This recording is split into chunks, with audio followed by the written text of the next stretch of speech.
Hey guys, let's talk about the unsolved murder of Elsie Paroubek.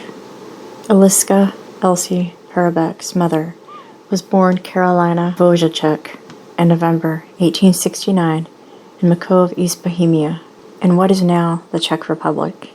Elsie's father, František Frank Paroubek, was born in Bohemia in 1867. At the age of 15, he came to the United States, but later returned to Bohemia for a 10-year span between 1882 and 1892. He and Carolina were married in Bohemia in 1892 and returned to America. Frank worked as a painter while Carolina took care of their home and raised a large brood of children. Elsie was the seventh child. She was a happy child with light golden hair, blue eyes, and always ready to smile. On the morning of April 8, 1911, 5-year-old Elsie left her home at 2320 South Albany Avenue in Chicago, telling her mother that she was going to visit Auntie, who was Mrs. Frank Trampota, who lived around the corner at 2325 South Troy Street, turning left on 22nd Street, then left again on Troy. She met her 9-year-old cousin, Josie Trampota, and a number of other children who were listening to an organ grinder on the street. When the organ grinder moved on to the corner of 23rd Street, the children followed him past Mrs. Trampota's gate, except for Elsie, who stayed behind. At that point, no one realized that she was missing. Several hours later, Elsie's mother followed her daughter to the Trampota house. When she arrived at her sister's, Carolina learned that Elsie had never arrived. Because the little girl had many friends in the neighborhood, the women assumed that she must be visiting at another home, perhaps even spending the night and returning in the morning. At 9 p.m. that evening, Frank Paroubek came home from work and learned about Elsie's absence. He was not as unconcerned as his wife and sister-in-law, and went immediately to the Hinman Street police station to report her missing. Initially, the police agreed that it was likely she was staying with friends, but when Elsie had not returned home the next morning, Captain John Mahoney took personal charge of the search for the missing girl. Detectives from several stations canvassed the neighborhood and suspects soon emerged. A boy named John Jarowski told detectives from the Maxwell Street station, led by Inspector Stephen K. Healy, that he had seen a gypsy wagon on Kedzie Avenue, a block west of Troy Street. There were 2 women on the wagon, and one of them was holding a little girl. The police knew of several gypsy camps along the Des Plaines River near Kedzie and went down to speak with the residents. They told investigators that one wagon had decamped and left on the morning of April 9th. While the idea of being stolen by gypsies sounds far-fetched today, the theory was plausible at the time because Elsie's disappearance was almost identical to that of a girl named Lillian Wolfe, who had been found with gypsies 4 years earlier. Meanwhile, Frank Paroubek had offered his life savings of $50, about $1,165 today, as a reward for the girl's return. Detectives from Maxwell Street learned the Italian neighborhoods around West 14th and South Halsted Streets, where it was reported that a girl fitting Elsie's description had been seen with an organ grinder.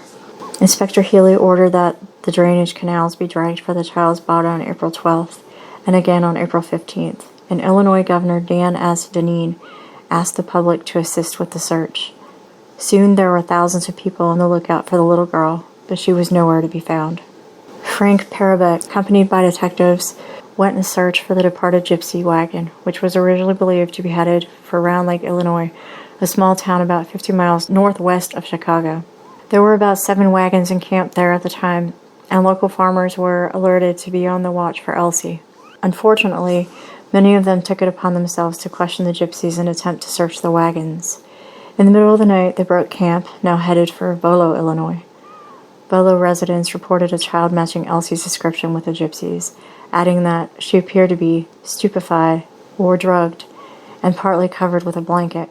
They also attempted to search the wagons, but the gypsies again escaped and departed for McHenry, Illinois, about 60 miles from Chicago. When the police finally caught up with them at McHenry, they discovered the little girl was a gypsy and did not match Elsie at all, other than they were about the same size and age. According to the police, the gypsies often kidnapped small children because of the, quote, natural love of the wandering people for blue-eyed, yellow-haired children, unquote. The Chicago Daily News consistently described Elsie as small, quote, having long curly golden hair, blue eyes, and pink chubby cheeks, with a prominent dimple in each, At the time she disappeared, she wore a red hat, a red dress, black stockings, and high-top black boots, unquote. The entire city was on the lookout for the girl. On April 17th, Police Captain Mahoney received an anonymous telephone call saying that a child of Elsie's description had been seen with a man at a hotel in Western Springs, Illinois. Again, detectives dispatched to the hotel and found nothing. In Sycamore, Illinois, the local police chief accompanied Frank Paroubek when he investigated several gypsy wagons at Cherry Valley, but they found no children resembling Elsie. Meanwhile, Hinman Street police officers fielded reporters' questions about a $500 ransom note received by Carolina. They, quote, denied official knowledge of the communication, but admitted it might be true, unquote. Nothing ever came of the alleged ransom note. In the second week after Elsie's disappearance, Lillian Wolfe, now age 11, came to the police to offer her assistance. She had been the subject of an identical manhunt 4 years earlier when she had been stolen by gypsies and forced to work for 6 days as a beggar.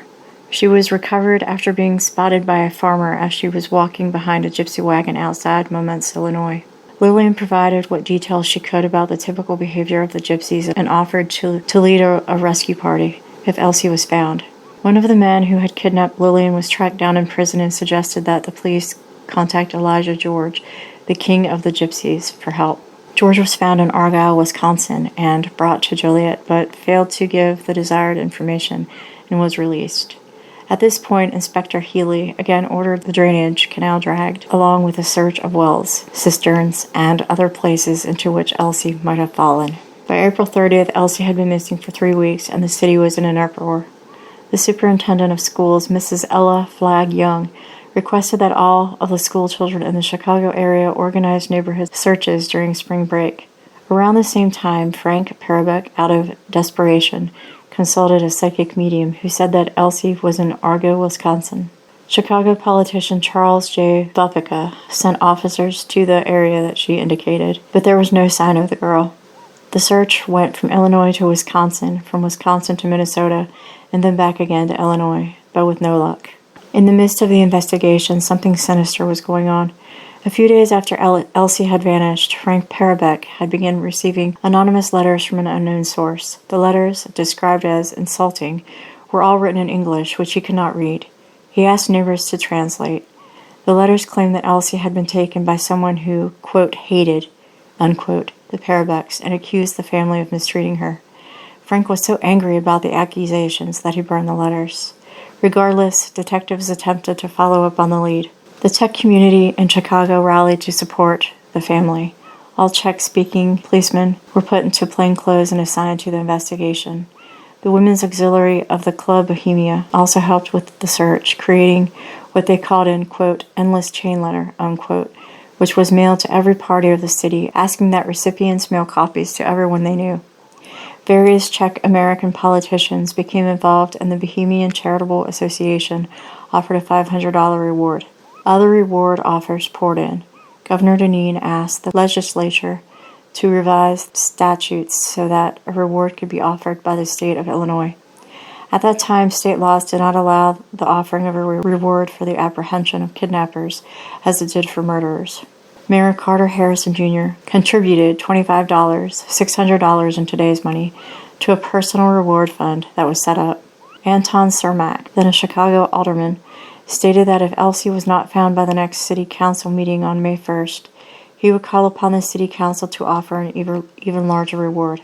The police were overwhelmed with calls. Every time a girl in a red dress was sighted in a gypsy camp, the tip was called into the police. By May 1st, though, investigators had all but abandoned the idea that Elsie had been stolen by gypsies and returned to their efforts of searching wells and dragging rivers and canals.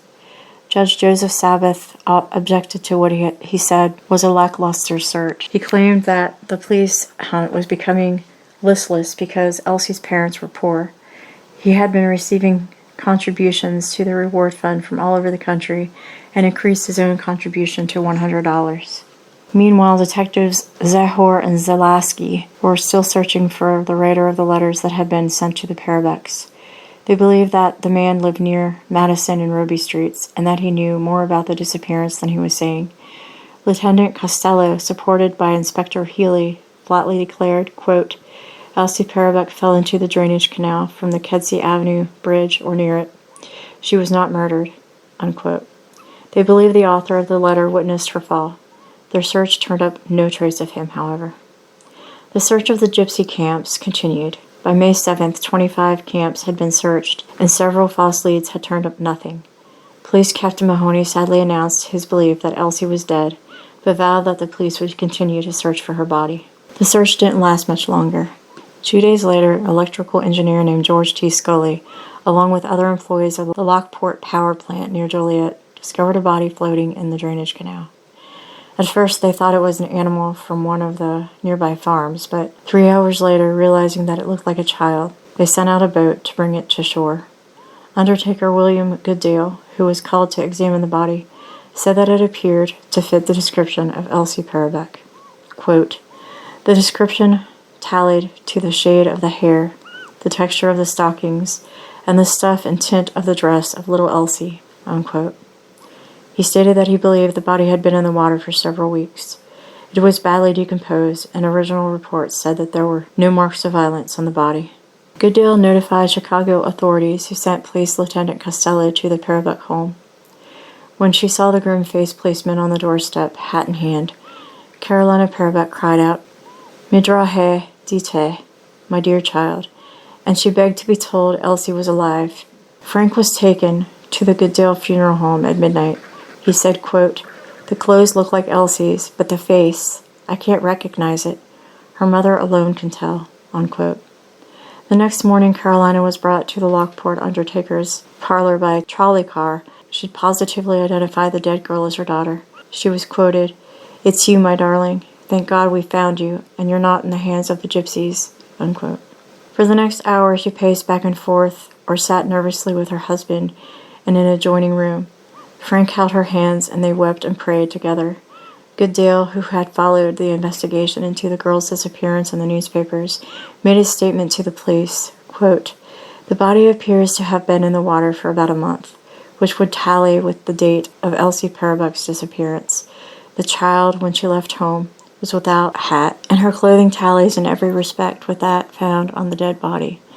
There was no ring or other ornament, and in that respect, the descriptions correspond, excepting only as to the color of the eyes, which cannot be clearly observed as to color. The descriptions are identical." Unquote. Arrangements were made for an inquest, with Coroner William Wunderlich of Will County presiding. Frank Paroubek was called as the first witness. Disregarding questions asked of him by the coroner, Paroubek insisted that his daughter had been murdered. Through a translator, he told the jury, quote, "I am sure the gypsies stole my girl, and then, when they knew we were after them, they killed her and threw her body into the canal." Unquote. At this assertion, chaos broke out in the jury room. Carolina began screaming and ran from the funeral parlor, where the inquest was being held, shouting, quote, "My Elsie is dead. She was murdered. Murdered!" Unquote. Her husband and Detective Zalaski tried to calm her down, but in her extreme distress, she started running up and down the street, drawing a crowd of curious onlookers. She insisted that she had known for 3 weeks that gypsies had killed Elsie, and that the police had done nothing about it. Frank eventually was able to calm her down and assisted her in boarding a trolley car for home. The results of the inquest were inconclusive. Coroner Wunderlich stated, quote, "This case has attracted such attention that a minute examination will be made. We will be content with no perfunctory inquest such as this. The jury will refuse to state its convictions, for it has none, until after the autopsy has been held. We want the stomach of the little girl examined, and the lungs as well. The father charges murder. It is certainly possible that he is right." Unquote. During the autopsy, 2 physicians, E.A. Kingston and W.R. Paddock, confirmed that Elsie had not drowned. There was no water in her lungs. Kingston said that she had been, quote, "attacked," unquote, a euphemism for R, and murdered before her body was placed in the water. Paddock said that there was evidence that she had been wounded before she was killed. Lieutenant Costello later told the press that she had been mistreated, which seemed to indicate that her death had not been the work of gypsies. They also found deep cuts on the left side of her face. Although these doctors reported, quote, "blue marks on the throat as though the victim had been choked," unquote, Another examination by Dr. E.R. LeCount and Dr. Warren H. Hunter of the coroner's office revealed that Elsie had been suffocated, not strangled. The official cause of death was listed as unknown. Coroner Peter Hoffman agreed with Frank Paroubek as to probable circumstances of Elsie's death. The little girl had been murdered, he believed. Coroner Hoffman announced, quote, "It is our belief that the abductor of the child suffocated her to death, possibly by putting a hand over her mouth," unquote. The coroner's report recommended that officials continue to investigate. Inspector Healy immediately detailed detectives on a case that had changed from a missing girl to a murdered one. He told reporters, quote, "We have one or two theories, but nothing specific enough to talk about. I intend to place more men on the case tomorrow," unquote. Meanwhile, Lieutenant Costello returned to investigate the anonymous letters that were sent to the Paroubeks, believing them to be the key to solving the case. On the evening of May 9th, Carolina was considerably calmer and gave an interview to reporters at her home. Surrounded by friends and neighbors, she told them, quote, "Before the doctors found that Elsie's lungs were free from water and discovered reasons for believing she had been strangled, I knew she had been murdered. The picture of the crime has been in my mind since the second week of her disappearance, and I am convinced that when the truth is known, as it surely will be, it will be shown that she was choked to death a week from April 8th, when she was kidnapped on her way to visit her auntie," unquote. Carolina urged the police to find and punish the killers. Unfortunately, the poor family had other matters to deal with. Elsie's funeral, which they could not afford. Carolina told Judge Sabbath that the search had exhausted all the money the family had, and there was nothing left to bury her with. The judge gave her a check for $25 and promised to raise more funds. Friends and family members pitched in and gave money, and also raised more money for the reward fund. Mrs. Sophie Johans raised over $50 by giving a benefit party and soliciting donations from Bohemians on the West Coast. Elsie's funeral was held on May 12th on the front lawn of the Paroubek home. Hours before it was scheduled to begin, mourners and onlookers began to gather, numbering almost 3,000. They crowded into the yard, around the house, along the balconies, and on porches of nearby homes. There was no hall in the neighborhood large enough to hold them all. The Paroubeks had been offered the use of a union hall, but Frank knew there was just too many people, and he didn't want to turn anyone away. He said, quote, "They have come to say goodbye to my Elsie. Don't let them be disappointed," unquote. Reserve police officers from the Hinman Street station were tasked with keeping order and preventing the crowd from breaking down the fence. Elsie's tiny white coffin was placed on two brass stands surrounded by lilies of the valley, roses, and carnations sent by Mayor Harrison, Judge Sabbath, and numerous city officials. 8 little girls, dressed all in white, brought out huge sprays of lilies and roses and encircled the stand. Someone brought out 2 chairs from the Paroubek home, set them near the casket, placed a board across them, and used it as a platform to hold the hundreds of floral offerings. Carolina was seated at the head of the coffin, while Frank and the other children stood nearby. The Paroubeks were not religious, so a simple service was read by Rudolf Jaromir Senka, editor of the Bohemian Chicago daily Zvornost. He spoke of the need to cooperate with the police to find Elsie's killers. As the undertaker went to lift the coffin into the hearse, Carolina begged him to open it so she could see Elsie's face once more, but her relatives persuaded her to let him go about his duties. Most of the attendees followed Elsie's casket to Bohemian National Cemetery, where Senka gave another address. With the funeral over, the police investigation reinvigorated. Despite the time that had passed, Police Chief John McWeeny vowed to devote the entire Chicago police force to finding the killer. Alderman Cermak asked Governor Dineen to increase the reward by another $200, and he announced that he would, quote, ask the governor to issue a proclamation calling upon all the people of the state to interest themselves in this case in order that her murderer be apprehended, unquote. Coroner Peter Hoffman also started a public reward fund, contributing $25 out of his own pocket. Investigators soon had a suspect, a man named Joseph Conesti, described as a, quote, bearded Bohemian and a hermit peddler, unquote. He was said to have, quote, frequently enticed little girls to his hut by the drainage canal, unquote. The same canal where Elsie's body was discovered. He lived in the shack about a mile and a half from the Paroubek home and had been, quote, frequently been seen, unquote, nearby. The owner of the shack that he lived in, Mrs. David Shaughnessy, told police that she had complained to Shaughnessy about, quote, bringing children around the house, unquote, and had evicted him on May 9th. The following day, knowing he was suspected by the police for the murder, he threw himself in front of a train and was killed. 5 days later, though, he was cleared of any wrongdoing. On May 15th, Frank Paroubek had information for the investigators. He told detectives that he had spoken to a man that he did not know, who had told him that he had seen Elsie later in the afternoon on April 8th on Kedzie Avenue, south of 28th Street, long after she was supposed to have been taken by gypsies. Lieutenant Costello tasked detectives with finding the man. A previous sighting of Elsie had her walking towards the canal on South Troy Street, a half-block south of her aunt's house. If the unknown man was telling the truth, Elsie had been only 3 blocks away from the bridge. Costello had his own thoughts about the case. He disagreed with the coroner's report and had become convinced that Elsie's death was an accident.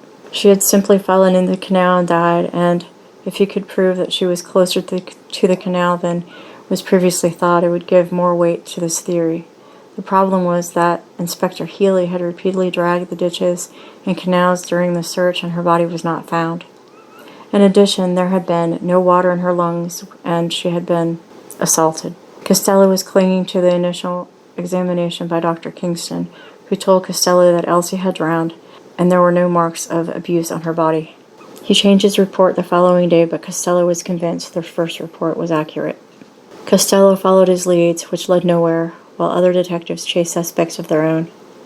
At one point, they surrounded a house near Madison and Roby Streets, and then conducted a house-to-house search on the southwest side for a former boarder in the Paroubek's home. They also looked for the unknown witness who passed on information to Frank, and the anonymous letter writer who seemed to know more than he should.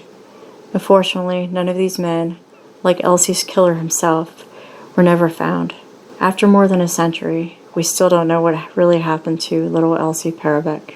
The same cannot be said for her parents, who were destroyed by their daughter's death. 2 years later, on the anniversary of Elsie's funeral in 1913, Frank Paroubek died. He was only 45 years old. Carolina lived until December 9th, 1927. In death, they have been reunited. All 3 of them were buried together in Chicago's Bohemian National Cemetery, leaving a haunting mystery in their wake.